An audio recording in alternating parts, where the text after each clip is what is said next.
Hi, I'm James Ward, a developer advocate at Google Cloud, and this session is on comparing Docker methods. So we're going to go over Docker files, build packs, and some great things with GraalVM and Jib. So we're actually going to do this all as live demos. So here we go.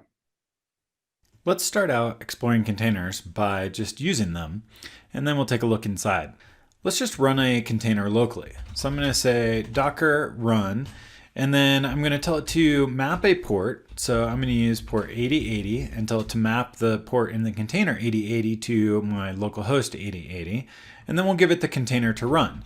And this is going to be either a Docker Hub container or a URL to a container. I'm going to give it the URL to gcr.io cloudrun/hello. So that is a URL that it'll pull the container down from. So let's run this and see what happens. Now, I already had the container on my local machine, so it didn't have to download anything. But you can see it's actually started up the container now. So it uses virtualization on my machine to take the contents of the container and run them. And that's how we get containers to have a consistent running across different platforms and operating systems and all that. Let's go take a quick look at this application in my browser. So I can just go to localhost 8080, and there we go. We've got now our application up and running. Okay, so we're able to run that container locally, and that's great. But one of the great things about containers is that they're easily portable so that we can run them other places too. We can run them in Kubernetes, we can run them on a service called Cloud Run, or anywhere else that can run containers. So I'm going to go into Cloud Run on Google Cloud, and we're going to go create a new service, and we'll say we want to run it in the Iowa region. We need to give it a name, so we'll just call this one Hello Containers. I'm going to allow unauthenticated invocations. And then I need to give it a container image URL. So I'm going to, again, give it that gcr.io cloudrun/hello. And then I can just hit create. So that will now pull that container down and start it up on underlying infrastructure for my service on Cloud Run. Looks like that's all done and ready to go. So now I can just open up this URL, and there we go. Now we see that container running there in the browser. Cloud Run is serverless for containers, so it takes containers as the deployment unit, and then it will start up as many instances as demand dictates to run that application. And of course, we can see logs and details and metrics and all the other great stuff here for this service running on Cloud Run. And we could do the same thing on Kubernetes. We can run the same container on Kubernetes or anywhere that Docker will run. Okay, now we've seen that container running both locally and on Cloud Run, but let's actually go look and see what that container is. To do this, I'm going to use a tool called dive. And so I'm going to say, let's do dive on that container. And so now we're getting a bunch of information about this container and what's in it. There are layers in a container, and these layers have different files on a file system. So you can think of a container as kind of like a zip file with some metadata about what other layers it depends on. And so we can build up a stack of layers to have everything that we need in our container so that it can run. So we can see different layers here. You can see those up in the top left, and we can see the first layer was only 5.6 megabytes, so nice and small for that one. And then we can go and browse the files that are in there. So you can see this looks like a basic operating system here, maybe a Ubuntu or Debian-based operating system, or BusyBox looks like. So that was the first layer, and pretty small. Then we can see some other layers that are added on top of that. We add some CA certificates. Then there's another layer which looks like it's adding some server pieces to it. And then there's an index.html that gets added in a layer, and then some SVGs, some assets. So that the whole image size, the whole container image size, is only 17 megabytes for this particular one. So that's nice and small, everything that's needed to have a portable container that can run anywhere that runs containers. Okay, so that's our basic intro to containers, but now let's talk about how we create containers. To explore creating containers, let's go look at an application that we want to take from source code to a container. So what we're going to do is go over to GitHub. I have a repo under my GitHub, James Ward, comparing Docker methods, and there's some different branches that we're going to be walking through. The first branch that we're going to walk through is the Dockerfile method, and we'll open this up in IntelliJ so that we can explore it a little better. I'm going to be using a Java Maven project for our explorations here, but of course, really anything can be turned into a container these days. So all of this stuff should apply no matter what technology you're using. If you're using Node or Go or Python, whatever, it should be able to be easily turned into a container, and we'll have a lot of similar methods for doing so. Okay, so for our first method of turning something into a container, we're going to use a Dockerfile. And this is kind of the traditional standard for how you take something and turn it into a container. Let me first walk you through this project so you can get an idea for the layout. So this is a Maven project. So we have our POM file, which defines how our project is going to be built. And then we have our source code, which in this case, I'm just using a plain Java class that's starting up a server. And when there's a request, it's going to respond with hello world. So super simple application. So let's take a look at how this works for the Dockerfile method. I have a Dockerfile, and the first part of the Dockerfile is talking about how this thing is going to be built from source code into something that can run. So what I do is I start from another container and I give it a indicator as builder, which is going to say this is just the builder part of the package and won't go into my final container. I set the work directory to /app. I copy the contents of my source into the container. Then I run Maven, compile, and then jar:\jar, and that will create the jar file so that I can run my application in this case. So I've got that now in the as builder part, but I need to now take that and put it into my final container. So I do another from, and this time I give it the base image that I'm going to use for this, for my production container image. And so I'm using the OpenJDK JRE. And then I'm copying from the builder that jar file that was created from Maven compile and jar, and then putting that on /server.jar. And then I tell it a command to use when the container starts. So I say java -jar, that server jar. Okay, so that's a pretty straightforward way to go from source code to the container. And we can go try this out.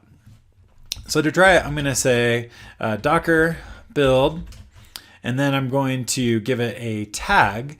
The tag is the either the URL or the local coordinates to this thing.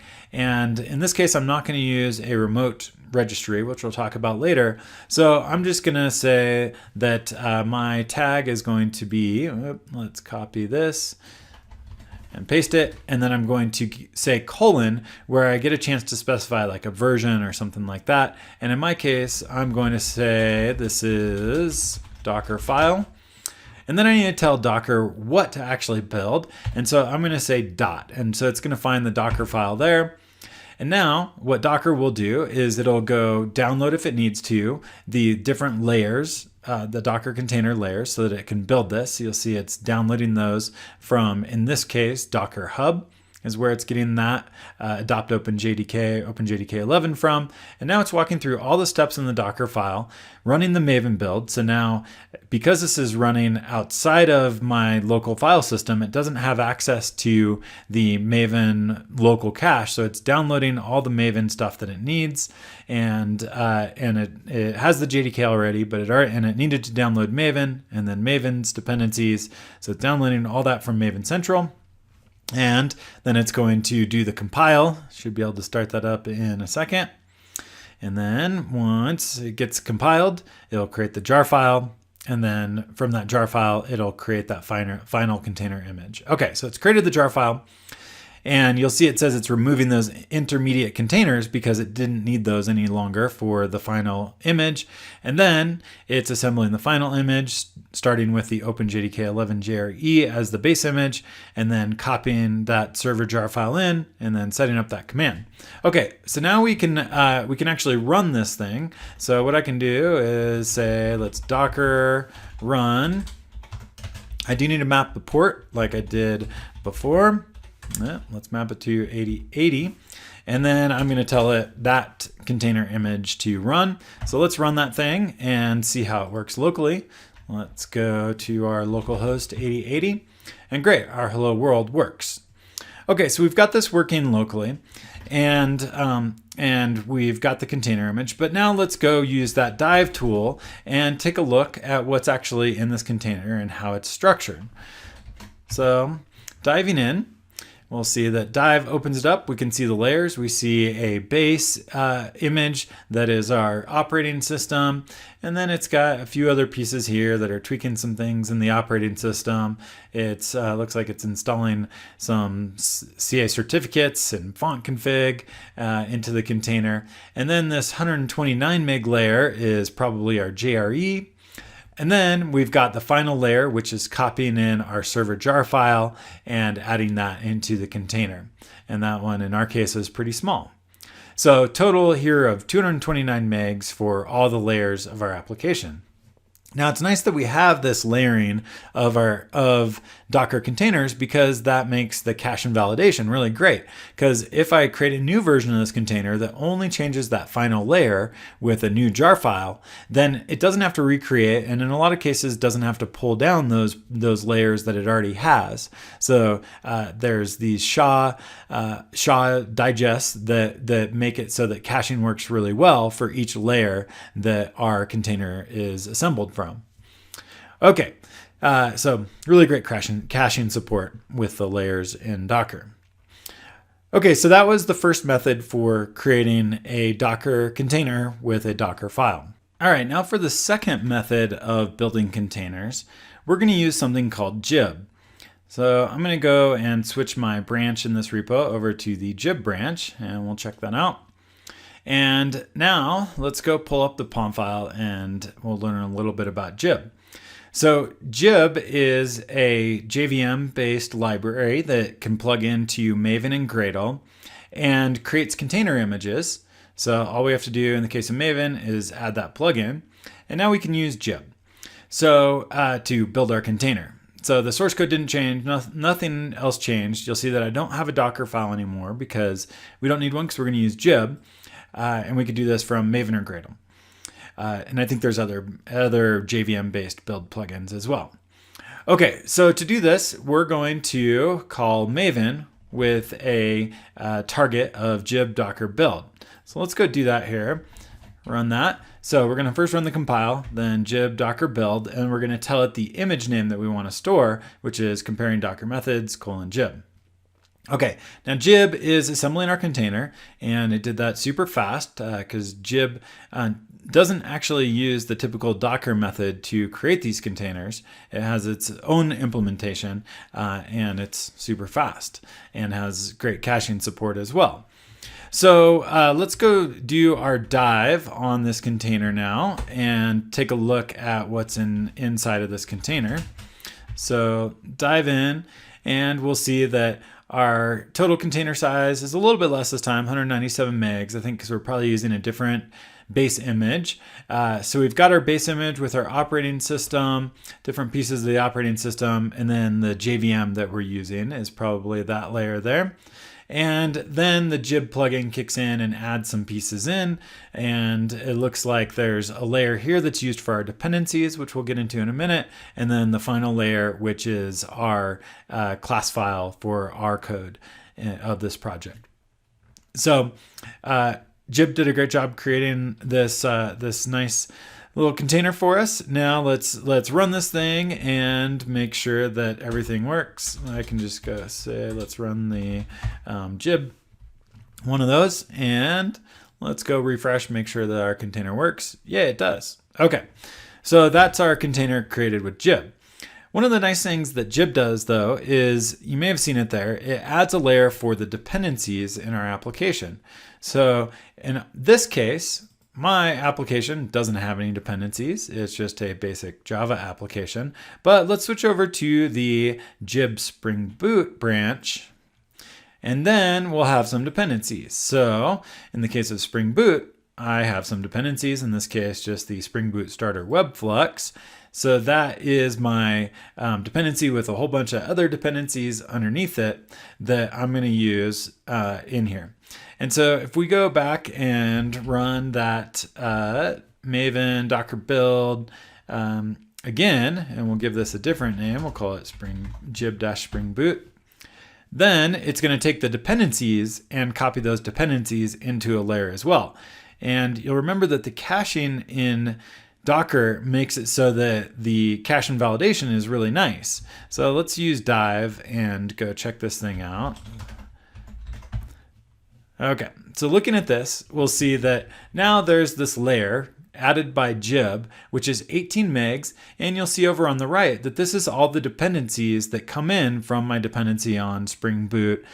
So 18 megs of dependencies that got pulled in for that Spring Boot Web Flux dependency, and then all the way down to my particular code that was added on another layer. So if we don't change our dependencies, then that layer doesn't change, which is super nice. Only when we change the dependencies would that layer change, and only when we change our application code would this top layer change. So total now 216 megs with those dependencies, with most of that being the JVM. Okay, so that's the Jib method, and that works on any JVM-based build. But let's take a look at yet another method. So I'm going to go switch over to the Buildpacks branch. Let's check out this one. So Buildpacks are an incubating CNCF standard, and it's a way to be able to really throw almost any source code at a tool, the Buildpacks tool, and have the Buildpacks know how to turn that source code into a container image. So there's no plugin in my Palm for doing this, nothing special in there. There's nothing in my project, no Docker file. And what we're going to do is run a tool called Pack that will turn my code into a container image. I'm going to be using the Google Cloud Buildpacks. So there's different build packs that you can use. And if we go to GitHub and go to the Buildpacks repo on Google Cloud Platform, what we'll see is information about the Google Cloud Buildpacks, the ones that we'll be using, and the different languages that are supported: Go, Node, Python, Java, and .NET. Okay, so that means that we can give it any application built with those technologies, and it should be able to turn that into a container image without our code or our build plugin having to have any knowledge of how to be turned into a container image. So let's give this a try. I've already installed this tool called Pack. You can just download it from the Buildpack website. But then you give it the builder image to use, which is also a Docker container. And so this is the build pack. So the Java build pack, the Go build pack from Google Cloud Buildpacks. And then we give it the tag that we're going to use. So let's run pack build on this thing and turn that source code into a container image. And then we'll take a look at the container in Dive. So there's also nice caching in Buildpacks. They do a good job of preserving stuff across builds, and you'll see that it did this restoring phase. So first it actually did a detecting phase, and it detected that, hey, this is a Java application and it knows how to build Java applications. So then it restored from cache, our M2 cache, so it didn't have to re-download stuff. It did the Maven clean package, and then it exported the layers. Okay, so now we've got our let's see, that was build pack. Let's go now dive into that one. So let's run this on the build pack one. And let's try build packs. I think that's what it was, plural. Okay, so now this is pulling that into Dive. And now we can see the layers that were created from build packs for this application.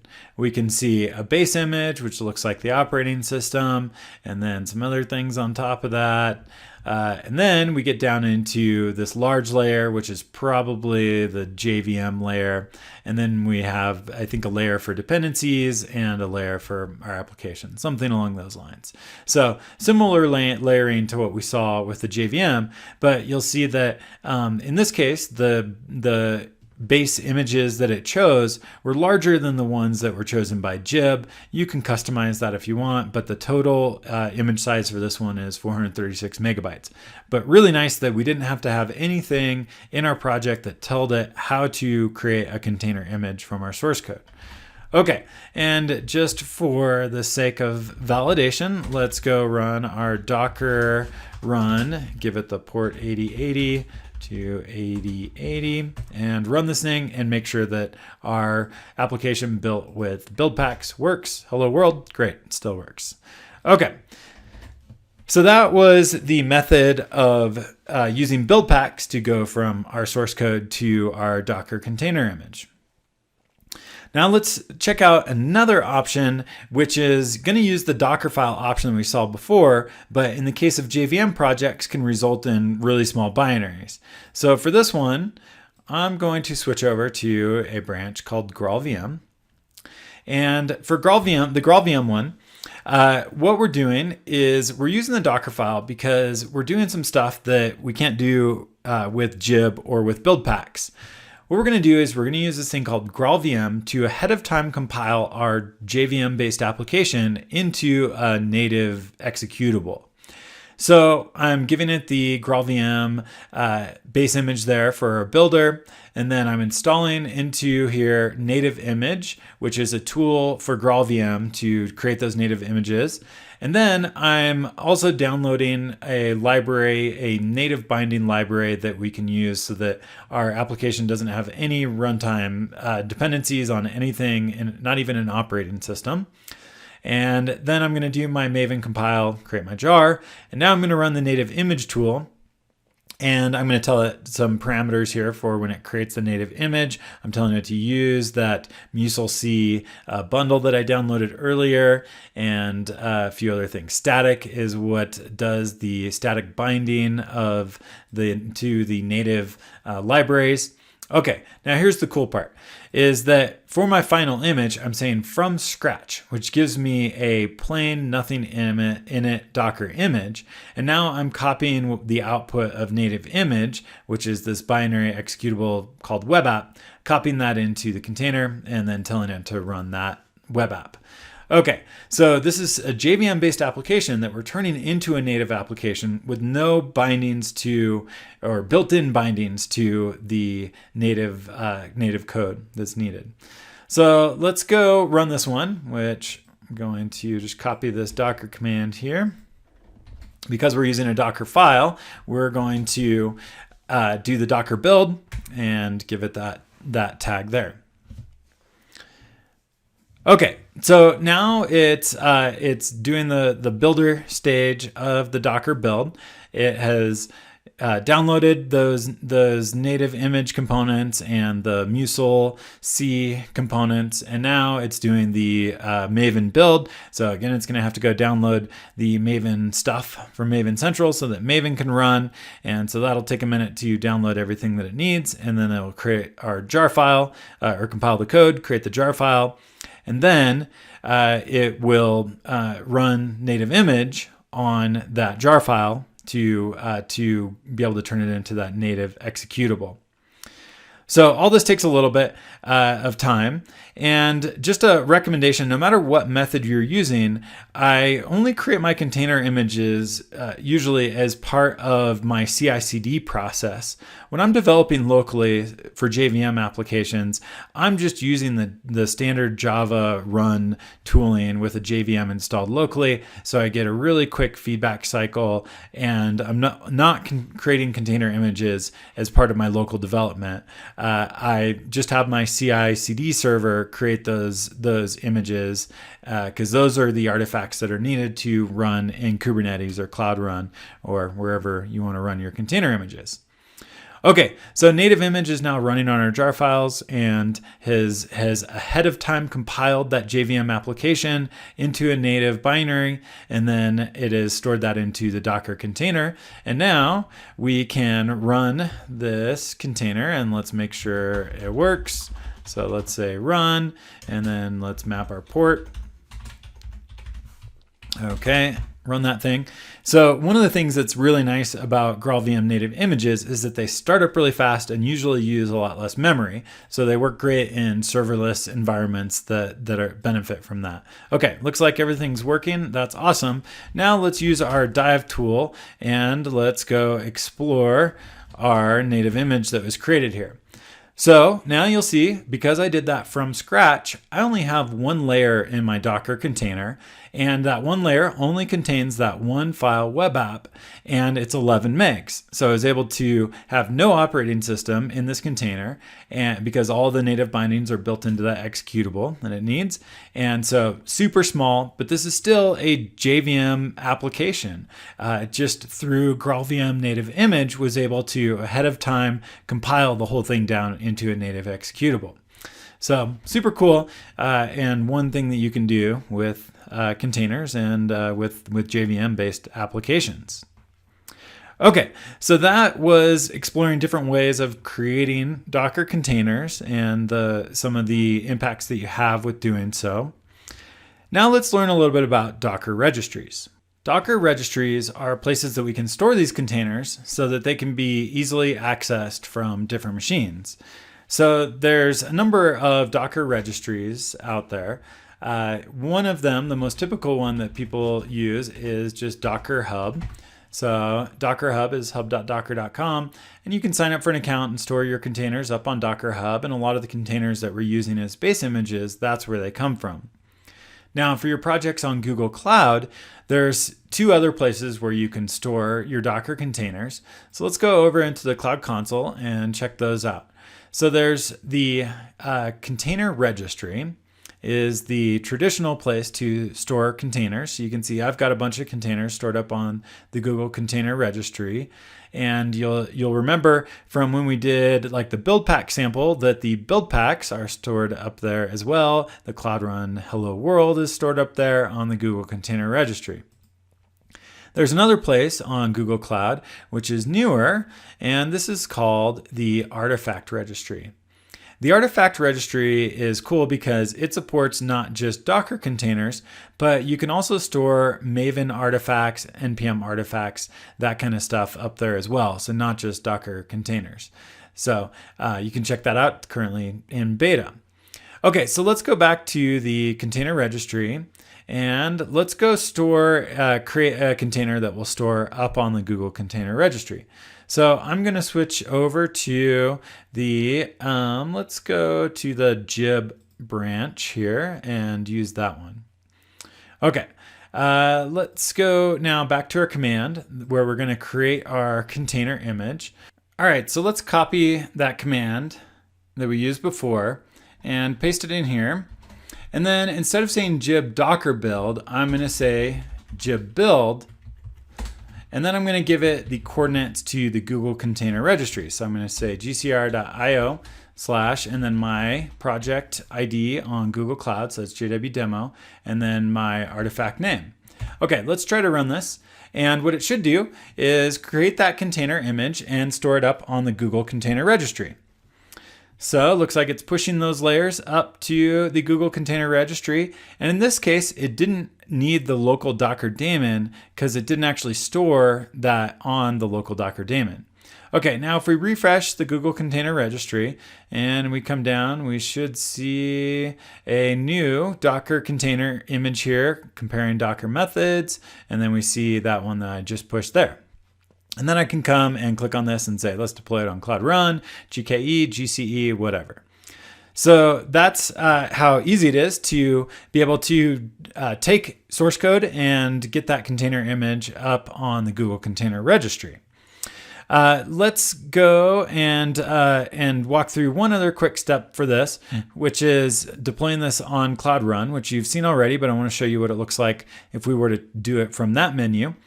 So just like we saw before, we can create a service, we can give it the service name, we can tell it yes, unauthenticated request, the container image URL, and then let's hit create. Okay, so now it's creating that service from that source code and deploying the new revision, and that will be up and running in just a second. Okay, great. So it's up and running, and there it is, hello world, running up on the cloud. So there's, if you do want to play around with this stuff, there's a really easy way to do that, which is if you go to my comparing Docker methods repo, and then you can pick any of these different methods via different branches. Let's go back to that like Jib one. Then there's a button that you can click on here. So let's click this Run on Google Cloud button. And when we do, it's going to take us into something called Cloud Shell, which will automate those steps that I've walked through on the command line. And so this just provides a nice, easy way for you to learn about using these different methods for building Docker containers and deploying them up on Cloud Run. So it's cloned that Git repo and checked out the branch that we were on. And then it's asking me which project I want to use. I'm saying JW demo. Where do I want to deploy? US Central 1 is the region. And now what it will do is run that Maven Jib task on this repo. So that's now running and creating our container image using Jib, storing that container image up on the Google Container Registry.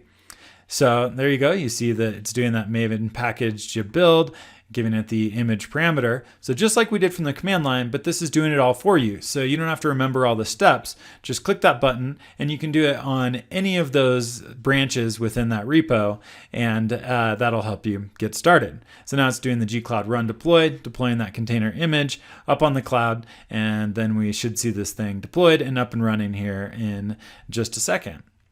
So that's a super easy way to get started, and that is on my GitHub. So GitHub James Ward, and then that's under the comparing Docker methods repo there. So and then you can select the branch that you want to go see. Okay, so our app was deployed up on Cloud Run. We can open it up and see once again our lovely hello world. Okay, so that is the comparing Docker methods with Docker files, Jib, and Buildpacks, and then also some GraalVM thrown in there for native images with the JVM.